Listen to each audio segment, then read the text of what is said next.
Hello, my name is Caitlin Coiro, and I want to take the time to go over one of my main mechanics, which I'm very proud of implementing, that being the icy floor. There isn't much to go over about the icy floor. We've all played games where we've had to deal with ice physics, but to put it simply, when the player's on normal terrain, their movement is instantaneous. They can move around, like so. Da, da, da, da, da, da. However, once they're on the ice, their movement becomes more slippery. In fact, when the player moves a bit, they slide for a bit but stop.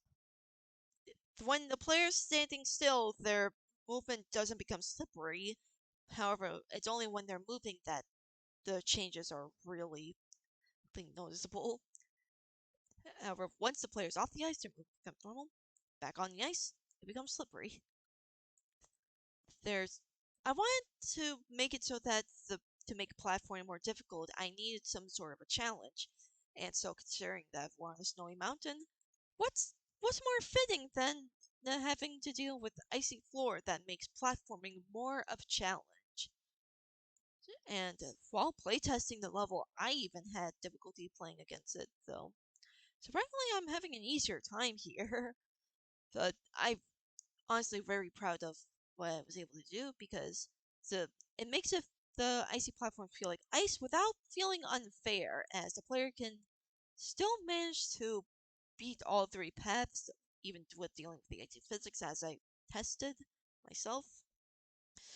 But yes, let's go over the code that makes the icy floor blueprint work. If we go in the editor here, you'll see that the blueprint is surrounded by a box collision, which causes the ice physics to trigger once the player overlaps with it. If we look in the event graph, there's two events: on component begin overlap and on component end overlap. Both of these start with casting to the player avatar, which is very important because otherwise we won't be able to access the player character's character movement, which is responsible for the player avatar's, movement, such as their movement speed, how high they jump, that kind of stuff.